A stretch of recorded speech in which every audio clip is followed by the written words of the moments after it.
About 3 years ago, one of my friends from college invited a group of us to spend a weekend at his aunt's lake house after finals. There were 5 of us total, all around 22 or 23, and the idea was basically to drink, swim, grill food, and decompress before everybody scattered back home for summer break. The house was in this small lakeside community, about 2 hours outside Indianapolis. It wasn't isolated in the horror movie sense, where there are no neighbors for miles, but the houses were spaced out enough that once it got dark, everything felt weirdly empty. Most people there only used the homes during summer, and this was still early May, so maybe 1 out of every 6 houses actually had people staying in them. We got there Friday evening, unloaded groceries, and immediately started hanging out on the back deck, overlooking the water. Everything felt normal at first. The only thing I remember thinking was strange was this older guy across the lake who kept standing on the end of his dock, staring in our direction. At one point, my friend Trevor even waved at him, but the guy just stood there with his hands in his pockets. Eventually, he walked back inside his house, and we forgot about it. Later that night, we ordered pizza because nobody wanted to cook. The delivery driver got visibly annoyed when he realized how far out we were. He handed me the pizzas and said, "You guys should lock your cars tonight." I laughed because I assumed he was trying to scare us for fun, but he looked completely serious. He said there had been break-ins around the lake recently, mostly people going through parked cars and garages late at night. Then he just left, without elaborating. We joked about it for maybe 5 minutes and moved on. Around midnight, 2 of the girls went upstairs to sleep, while the rest of us stayed downstairs playing cards in the living room. The lake house had these huge windows facing the backyard and the water, and after a while, I started noticing movement outside. At first, I thought it was just reflections from inside the house, but then I realized somebody was walking along the shoreline near the dock. It was too dark to make out details. I only saw the shape of a person moving slowly back and forth. Trevor figured it was probably the old guy from earlier, maybe drunk or checking his boat or something. Still, it felt off, because the person never used a flashlight. They were just pacing in complete darkness. Eventually, they disappeared behind the trees near the side yard. I honestly forgot about it until maybe 20 minutes later, when we heard knocking at the front door. Not aggressive knocking, just 3 slow knocks. It immediately made everybody stop talking because it was close to 1 a.m. Trevor opened the little curtain beside the door and looked out, but couldn't see anybody on the porch. Then there were 3 more knocks, this time from the side of the house near the kitchen window. We all kind of laughed nervously because it felt like someone messing with us, but nobody wanted to actually go outside and check. Trevor yelled through the door asking who was there, but there was no answer. After a minute, the knocking stopped entirely. We checked the driveway, and none of the cars had been touched, so eventually we convinced ourselves it was probably teenagers screwing around. The next morning, things felt normal again. We spent most of Saturday on the lake, renting kayaks and swimming. I actually forgot about the knocking until that afternoon when I noticed muddy footprints beside my car. They were on the passenger side, like somebody had stood there for a while. One of the prints was partially smeared across the bottom of the door. I pointed it out to Trevor, and he said it was probably from us unloading stuff Friday night. But I knew it wasn't, because it hadn't rained until after we arrived. Something about it bothered me enough that I checked inside my car. Nothing was missing, but the glove compartment was open. I specifically remembered closing it because I'd put my registration away before the trip. That immediately put me on edge. I asked everyone if they'd been in my car looking for something, and everybody said no. Trevor still thought I was overreacting, but later that evening he got quieter after realizing somebody had opened the detached garage too. He knew it had been closed because his aunt kept it locked when nobody was staying there. Nothing appeared stolen, but the side door was cracked open about an inch. We closed it and tried not to make a huge deal out of it because nobody wanted the trip ruined. That night, we stayed inside after dark, watching movies downstairs. The mood was already more tense than the night before. At one point, one of the girls asked if somebody had invited another friend over because she saw headlights pull into the driveway. Trevor checked the window and said there was no car there. We thought she maybe saw lights reflecting off the lake. But then maybe 30 seconds later, we heard gravel crunching outside directly beneath the front windows. Somebody was definitely walking around the house. Trevor grabbed a flashlight and swung the front door open fast, trying to catch whoever it was, but there was nobody there. The driveway was empty. The weird part was how quickly the footsteps stopped, like the person had immediately crouched down or hidden somewhere nearby the second Trevor opened the door. None of us said it out loud, but I think everybody realized the same thing at that moment. Somebody had probably been watching us for a while. Around 2 a.m., after everybody finally went to sleep, I woke up needing water and went downstairs alone. The kitchen faced the backyard through sliding glass doors, and as soon as I walked in, I saw someone standing outside. They were maybe 15 feet away near the patio table, just standing there completely still. I froze instantly. It was a man wearing a dark hoodie with both hands in the front pocket. I couldn't see his face because the backyard light wasn't on, but I could tell he was looking directly at me through the glass. I remember this horrible feeling hitting me because the doors weren't even locked. I quietly backed away and whispered for Trevor, who came downstairs half asleep thinking I was joking. The second he saw the guy, his entire face changed. He immediately locked the door and turned on the outside lights.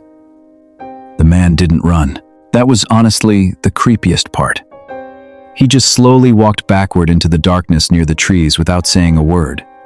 Trevor wanted to call the cops right then, but one of the others argued that technically, the guy hadn't done anything yet. Looking back, that was stupid reasoning. But when you're young, you constantly try to convince yourself things are less serious than they are. We stayed awake another hour before finally going back upstairs. Trevor locked every door in the house first. Maybe 40 minutes later, we heard a loud metallic bang from outside, followed by another one. Everybody woke up immediately. Trevor looked out an upstairs window and saw the detached garage door hanging open. Somebody was inside moving around. We could actually hear things being knocked over. Trevor called 911, while the rest of us stayed upstairs watching the backyard. Then suddenly, the motion light near the garage shut off. Everything went dark again. That silence was honestly worse than the noise had been. About a minute later, one of the girls started whispering that someone was at the house. I looked down toward the back patio and saw the same guy standing directly outside the sliding glass doors again.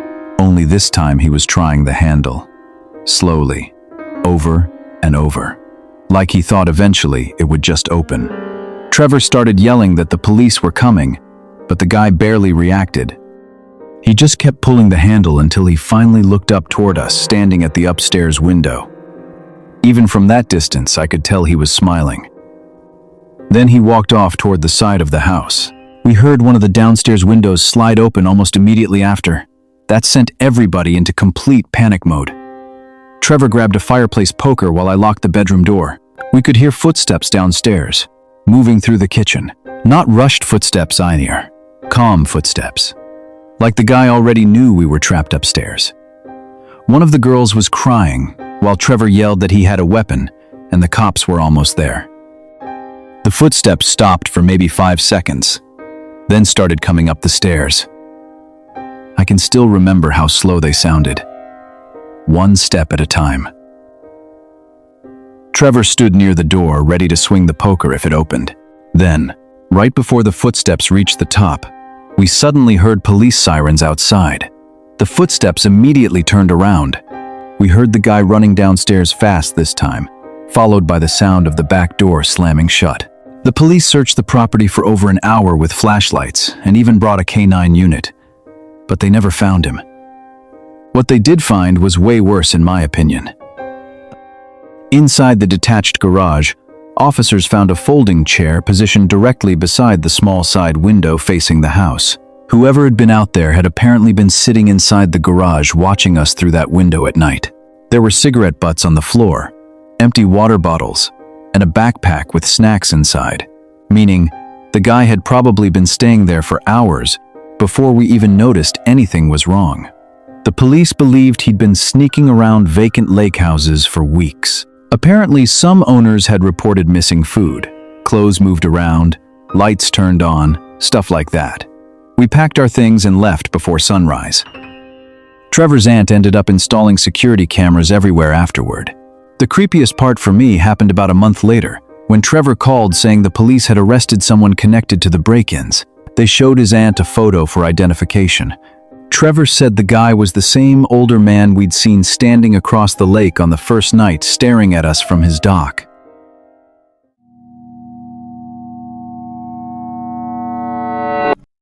Back in 2019, a bunch of us rented this huge Airbnb outside Nashville for one of my friend Tyler's birthdays.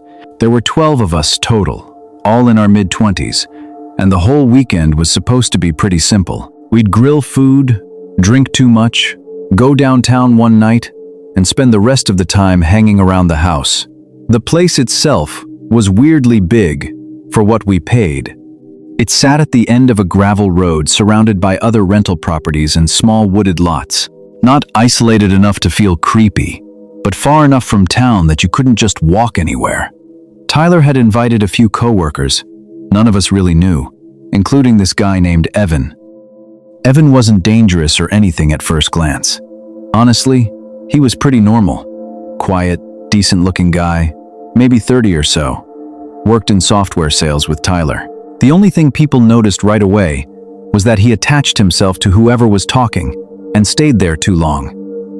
Like if you went to get another beer, he'd follow you into the kitchen and keep the conversation going even after it had naturally died. Little stuff like that. The first night was fine. We all drank, played cards, listened to music. Around midnight, a few people went to bed while the rest of us stayed downstairs.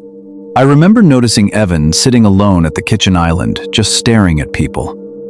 Not in an aggressive way, more like he was studying everybody. At one point, my friend Melissa whispered to me, "That guy gives me youth pastor energy," and we laughed about it. Nothing about him seemed threatening, just socially off. The next morning, things started getting weird. Melissa came downstairs annoyed because someone had been trying to open her bedroom door during the night. She thought maybe somebody drunk had mistaken rooms, but when she checked the hallway, nobody was there. Tyler brushed it off immediately and assumed one of us had been wasted.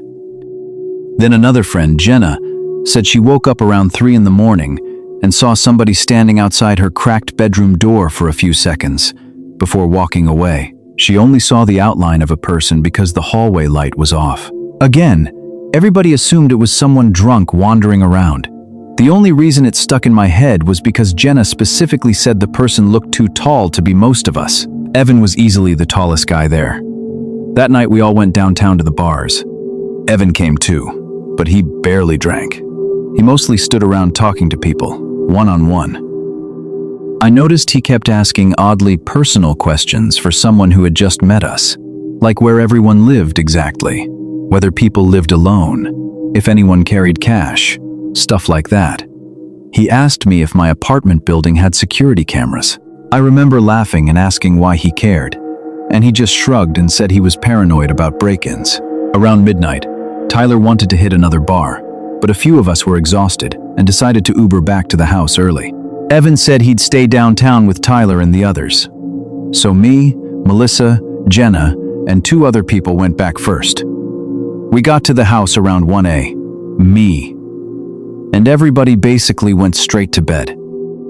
I was sleeping on the downstairs couch because all the rooms were taken. At some point during the night, I woke up because I heard movement in the kitchen. I checked my phone, and it was around 3:40. I figured Tyler's group had gotten back. The kitchen light was off, but I could hear drawers opening softly.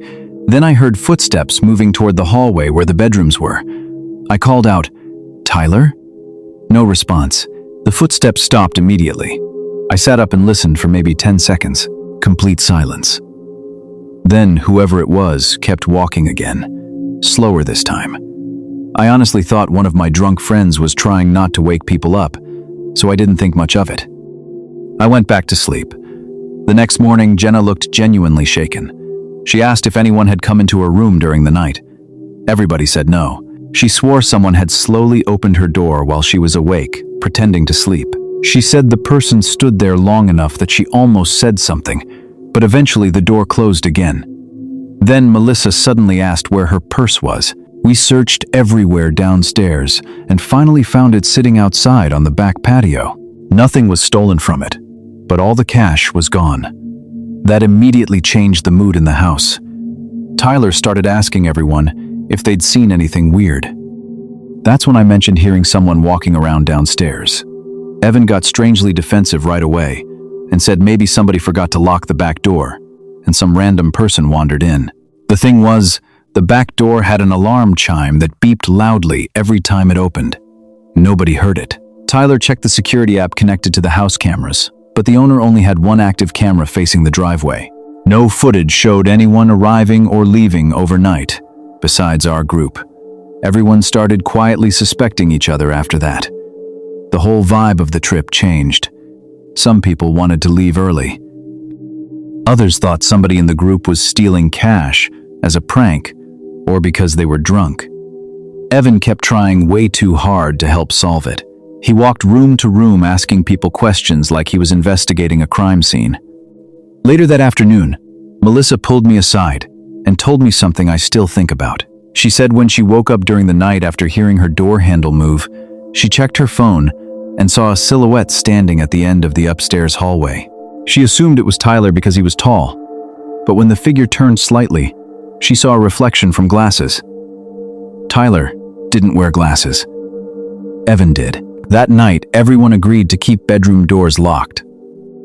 People were joking about it, but you could tell nobody was really comfortable anymore. Around 2:00 in the morning, I woke up again on the couch because I heard whispering somewhere nearby. At first I thought it was coming from outside, but then I realized it was inside the house, very quiet. I sat up slowly and saw a faint light coming from the kitchen. Someone was standing there with their back to me holding a phone flashlight low near the floor. I thought maybe somebody was sick or looking for water, until I noticed they were crouched beside Melissa's purse, which she had brought downstairs earlier. The person slowly unzipped it. I immediately said, "What the hell are you doing?" The person jerked upright so fast it startled me. It was Evan. He stared at me for maybe 2 seconds without answering. Then he smiled in this weird, calm way and said, "I thought this was mine." Even in the dark, that excuse sounded ridiculous. Melissa's purse was tiny and bright yellow. Evan had a black backpack. I got up and walked toward him, and the second I did, he backed away fast and headed for the hallway. I followed him and asked what his problem was. He turned around and suddenly got angry. Not loud angry. Worse, controlled angry. He said "mains" into a whole thing. That immediately set off alarms in my head because innocent people don't say stuff like that. I told Tyler, who had woken up from the noise. Within minutes, everybody else was awake too. Evan kept insisting it was a misunderstanding, but nobody believed him anymore. Then Jenna noticed her bedroom door was slightly open, even though she specifically locked it before bed. That's when she started crying. Tyler finally told Evan he needed to leave. Evan didn't argue much after that. He just grabbed his stuff and walked outside. I remember all of us standing near the windows watching him load his car, because nobody trusted him enough to turn their backs. The really disturbing part happened maybe 10 minutes later. Tyler got a notification from the driveway camera showing movement. We checked the footage expecting to see Evan finally leaving. Instead, the video showed him standing beside his car, completely still, staring at the house. He'd apparently been standing there the whole time after loading his bags, just watching us. Tyler opened the front door and yelled at him to get off the property or he'd call the cops. Evan finally got in his car and drove away. Everybody was rattled after that, but we figured it was over. It wasn't. The next morning, Jenna found something underneath her bed while packing. It was a pair of Evan's glasses, not broken, deliberately placed there. At first, we thought maybe they'd fallen off somehow, but then Melissa checked under her bed too and found one of her missing $20 bills folded neatly near the wall. We started checking other rooms. In Tyler's room, hidden behind a nightstand, we found a small notebook that didn't belong to anyone. Inside were random notes written in messy handwriting, descriptions of people in the house. what time they went to sleep, which rooms they stayed in. Little observations about who drank the most and whose doors were unlocked. There was even a rough sketch of the layout upstairs. Tyler called Evan repeatedly after that and got no answer. Finally, he texted him saying if he didn't explain himself, they were going to the police. Evan replied once. The message just said, "You guys are overreacting. Nothing happened." Tyler never heard from him again after that. A few months later, Tyler found out through another coworker that Evan had been quietly fired from a previous job after women in the office complained he was following them to their cars and showing up uninvited to social events after overhearing plans. Apparently, there were never enough complaints for police involvement, but enough that people avoided him. The thing that still bothers me is how normal he seemed at first. If he had acted openly creepy right away, none of us would have stayed around him.